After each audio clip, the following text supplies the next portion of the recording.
is our distinct pleasure to be speaking with Dr. James Sire. Dr. Sire is an active speaker and writer and former senior editor at InterVarsity Press. He has taught English, philosophy, and theology at over 200 universities and seminaries around the world. An internationally renowned apologist, Dr. Sire is the author of The Universe Next Door, a Basic Worldview Catalog, which has come out in its 5th edition from IVP Academic in 2009. It's a clear, readable introduction to worldviews. Originally published in 1976, this thought-provoking work is now in its 5th edition and has been translated into 19 languages. Dr. Sire, we are very honored to be speaking with you today. Well, it's good to be with you. First of all, sir, you're a phenomenally prolific author. Have you been writing anything new recently? Well, thanks for asking, but yes, almost as we speak, Cascade has issued my book, Echoes of a Voice, We Are Not Alone. It's a book about the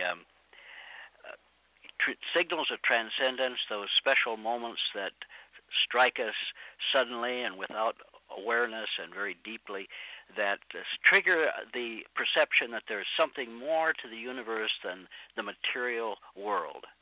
And I look at those kinds of phenomena from the standpoint of their promoting Christian understanding and the understanding of the presence of God, and also in the ways in which they are understood by people with other worldviews, the naturalist who, of course, has no place for transcendence, and so forth. Absolutely fascinating. Sir, your text, the text that we'll be discussing primarily today, The Universe Next Door, a Basic Worldview Catalog, has had a phenomenal reception. 19 languages in translation, its 5th edition in 2009. Did you ever imagine when you were writing this book that it would achieve such a reception, and why did you originally write this book? Well, certainly I did not think this was going to happen, and the reason was that, first of all, it's my first book that really addressed a larger audience. I had a textbook done before that on how to write letters on literature while I was teaching at Nebraska Wesleyan. I wrote that. But it didn't go anywhere, and I was not expecting anything. But the reason I wrote the book is that I wrote it for students who are coming from Christian backgrounds, evangelical backgrounds, that entered college, suddenly discovered that these professors and my colleagues are thinking all kinds of thoughts I never thought could be thought, and I find them very odd, and I don't know where they're coming from. So it was a way of introducing university students to the panorama of perspectives that they were reaching and listening to and hearing from their university world. That's a long time ago. That was 1976 when the book was actually published. Yes. And it drew on my experience from the 1950s when I was an undergrad, all the way through grad school. Many of us think of Francis Schaeffer, perhaps, as the one who awakened the evangelical world broadly to the importance of studying worldviews and that concept of a worldview. Would you agree? And if so, how did Francis Schaeffer affect your own development of this idea of worldview? Well, I'd actually heard of Francis Schaeffer before I became editor of InterVarsity Press in 1968. He was one of the few people that were recommended to me when I was a graduate student at the University of Missouri. He was said to be a man who was in Switzerland, and he was answering these tough questions that students have, and that I had the kinds of questions and the kinds of interests that Francis Schaeffer had, and I ought to get a hold of him. Well, I didn't. But when I became the editor for InterVarsity Press in June of 1968, suddenly in my hands were some advanced copies of 2 of his books, Escape from Reason and The God Who Is There. And I read them, and I was really surprised, and I was quite disappointed, because I thought Francis Schaeffer does not understand the Renaissance. I do. I'm a Renaissance scholar. I have my degree in academic world and in academic studies, and Francis does not. How does he understand the Renaissance and the Reformation in this way? So I was rather disappointed in the books. But then I listened to him speak at Wheaton College, and I listened and I said, wait a minute, there's something here. I'm not understanding Schaeffer correctly. It's not that he's wrong and I'm right, but I just haven't understood what he's talking about. So I became his editor, and I did about 13 books. At least 13 books came through my hands, as some of my colleagues did some of the hard editing on them. But I became convinced that he had really seen something about the way in which the university, the ways of the university in the world, and the way in which Christianity related or didn't relate, and conflicted with what we were experiencing culturally, especially as it was filtered through the university. And I didn't become a Schaefferite, but I certainly was influenced by his perspective on the history of the West. In your chapter, sir, on nihilism, you argue that the worldview of naturalism leads to nihilism. In your view, is nihilism as powerful today as it has been in the past, or has this worldview perhaps lost some of its currency in our culture today? Well, that's a very good question, because nihilism is as prevalent today as it ever has been. The problem is that at least someone like Nietzsche and serious academic or sophisticated, not necessarily academic, serious sophisticated thinkers understand that if there isn't any foundation for the declaration that you have the truth, that this is going to be a form of nihilism. And it's what Helmut Thielicke, in his book Nihilism, called ciphered nihilism. That is, nihilism below the surface. So you can make a statement and not recognize that the foundation on which you're making that statement doesn't allow you really to declare its truth. For instance, if I say that everything we do is determined by the atoms up of which we are made and the situation in which we find ourselves in the material world, everything is determined. In other words, everything has a cause, and that cause is physical.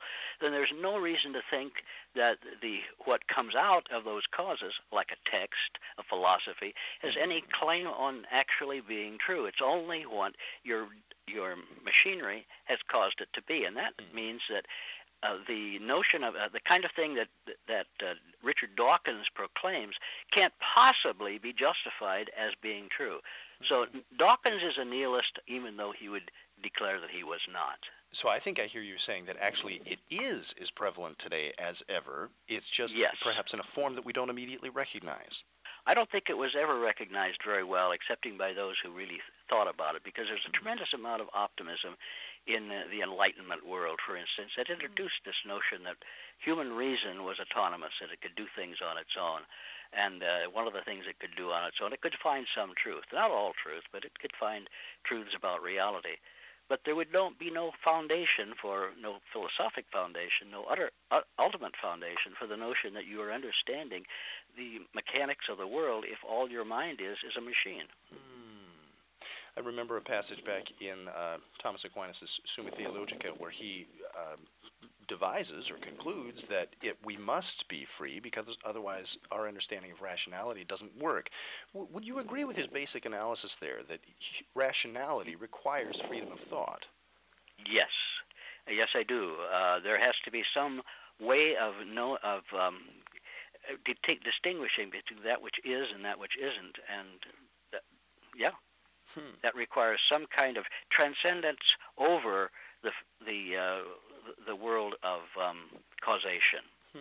I talk about this, by the way, in another book that I've just published, or rather will be published this coming August, called Apologetics Beyond Reason, in which I reason that unless we are told something from the outside about who we are, we will never be able to know that there is an outside or that there isn't an outside, and that everything that we predicate as being true is predicated on the fact of the existence of a God who knows what he's doing and intends for us to know those kinds of things, and intends also for us to have the kind of freedom which allows us to make mistakes, both morally and intellectually. There's a fascinating story by Stanislav Lem in his book Misread, and I take off from that, showing that Stanislav Lem himself is an atheist who undercuts his own authority for atheism by the works that he writes. It's a kind of deconstruction of an atheist author. Normally, who gets deconstructed are the Christian authors, but here's a Christian destruction of an atheist author. Sir, in a chapter that is entitled The Vanished Horizon, you discuss postmodernism as a worldview. At its heart, what is postmodernism? Well, I think the first thing to grasp is that when you look at your overall worldview, your theism or your deism or your pantheism or whatever it is you have, the fundamental question is what is really real? And for a postmodern, there isn't anything real that you can grasp and hold on to excepting the language by which you speak. So there's a shift in intellectual thought from the primacy of being, God's existence is primary, to thinking. One's thoughts about God are primary. One's thoughts about what is primary. That's Descartes. Aquinas would be the first.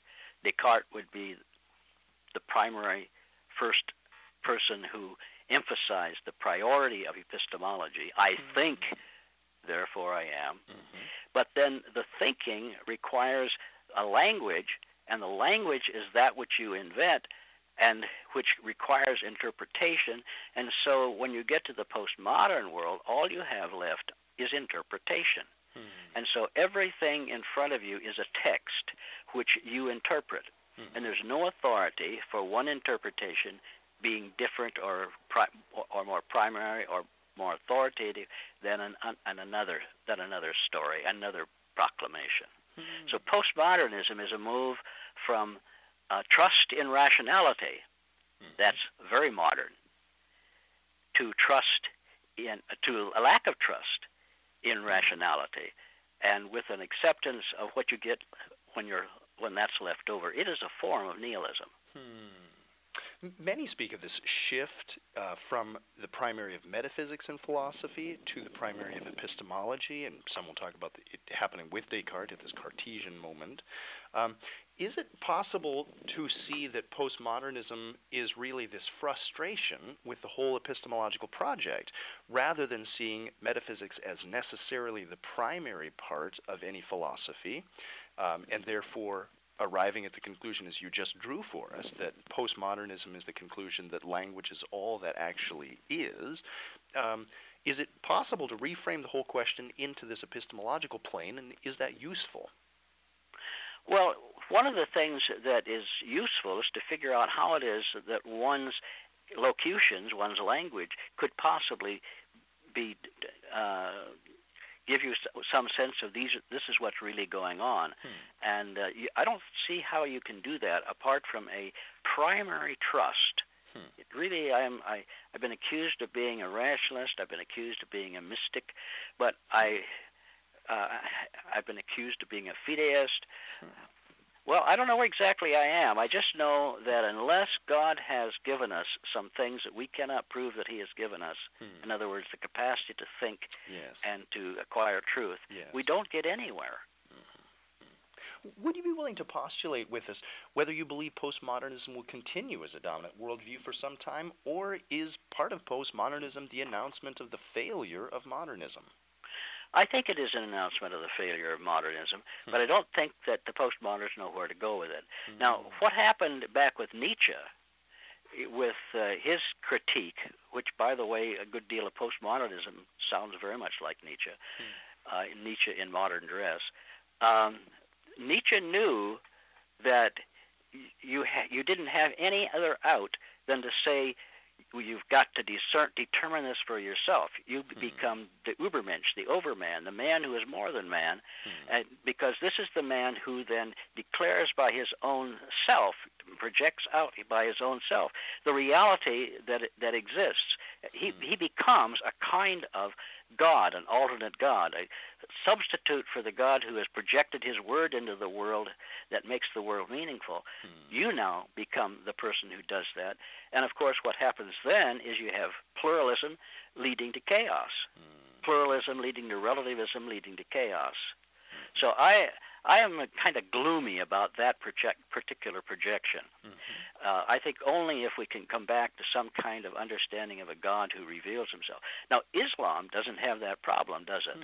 Because Islam declares that there is the Word, and the Word is Yahweh's Word.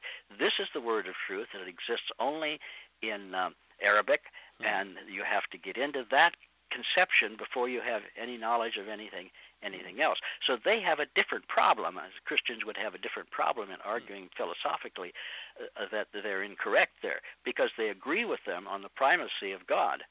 But the postmoderns, of course, have certainly turned against anything remotely like Islam, and it's always a puzzle as to why Islam is making an inroad. Maybe intellectual Islam is making an inroad because it does not because it does have some way of saying what's really true. It's a faith, a gift of Allah. Sir, your text, The Universe Next Door, was published almost 4 decades ago now, first in 1976. As you've watched the American religious landscape change over the past 40 years, what have been some of the greatest surprises to you personally? You know, I'm done being surprised. I'm surprised when I read the Gospels and Jesus appears to be something different than I thought I ever knew before. But I'm done being surprised about what happens in culture, because crazy things happen all the time. I like to use an analogy. Back in the middle of the 1980s, if you ask someone, where's the next war between major nations going to break out? And you would say the Middle East, or you would say maybe Southeast Asia or something like that. Well, it turned out to be the Falkland Islands, and it was Argentina against England. If that wasn't a surprise in terms of where the culture was going at the time, or at least that particular part of culture was going, nothing else is. And it seems to me that that's the same kind of thing that's happening here. It's amazing. Atheism is back with Dawkins and Dennett and so forth. And atheism doesn't have a philosophic leg to stand on as far as I'm concerned. I'm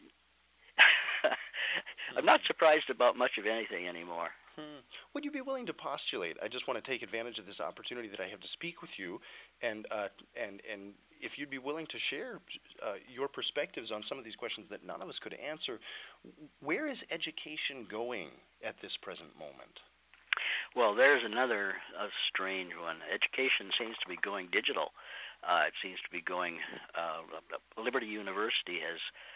Well, when I was there lecturing to the faculty 2 or 3 years ago, they were looking forward to 80,000. Somebody told me recently there was over 100,000 students they have online, and that's happening now with University of Phoenix and other universities, and a lot of schools like Harvard and so forth are putting their courses online. It's a strange world for those of us who are print-oriented, especially publishers and writers who want to write books and see them published. Well, many are talking about the decline of the West at this present moment in culture. Is there something to that? Do you buy that narrative? I really don't know what to think about that. I do know that Christianity is burgeoning in the third world country, in Africa and in China, amazingly in places that you would not have expected. And what kind of form, say for instance, Chinese Christianity is going to take as it matures and becomes, shall we say, intellectually sophisticated outside of China, I just don't know. The West is still powerful in the sense of technology, and every culture is becoming technological. To that extent, you're not going to get rid of that sort of modernity. This is going to stick around for a very long time. What may happen is that this kind of modernity gets us into very odd places where we can, say, create human beings with alternate powers that come through technological stuff. There's all kinds of things that are going on, to which I'm afraid some of the scientists are getting to be more like Frankenstein and the creation of a monster. By the way, that's an archetype that always shows up. The archetype of Godzilla keeps coming back. The archetype of the mad scientist. This inhabits the world of science fiction, and when you see it inhabiting this kind of a world where it is spread around the world in science fiction form, you really wonder what's happening. I don't think you can tell. I don't think you can limit what crazy writers and producers of movies and technological monstrosities are going to do next. Sir, if I can ask you one more unformed question.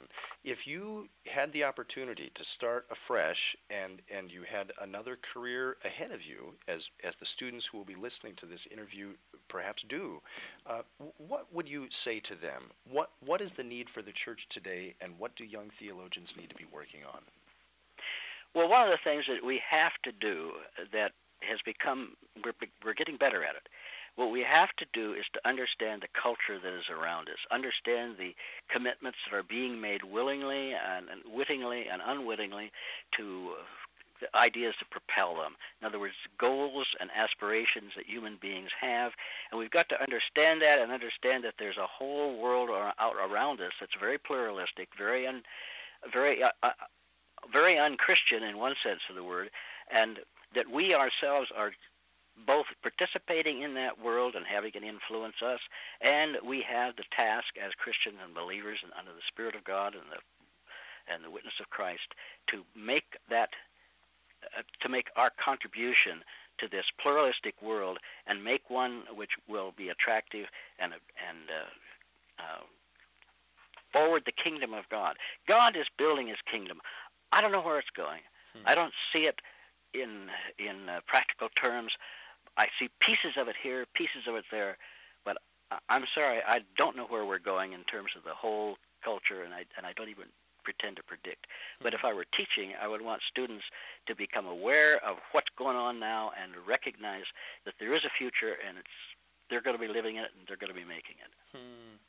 Sir, if I can just ask one last question, and this is the question that we've been asking all of the interviewees on this program, and that is this: despite the tremendous diversity that we see in Christianity around the world, what is it that gives the church her essential unity?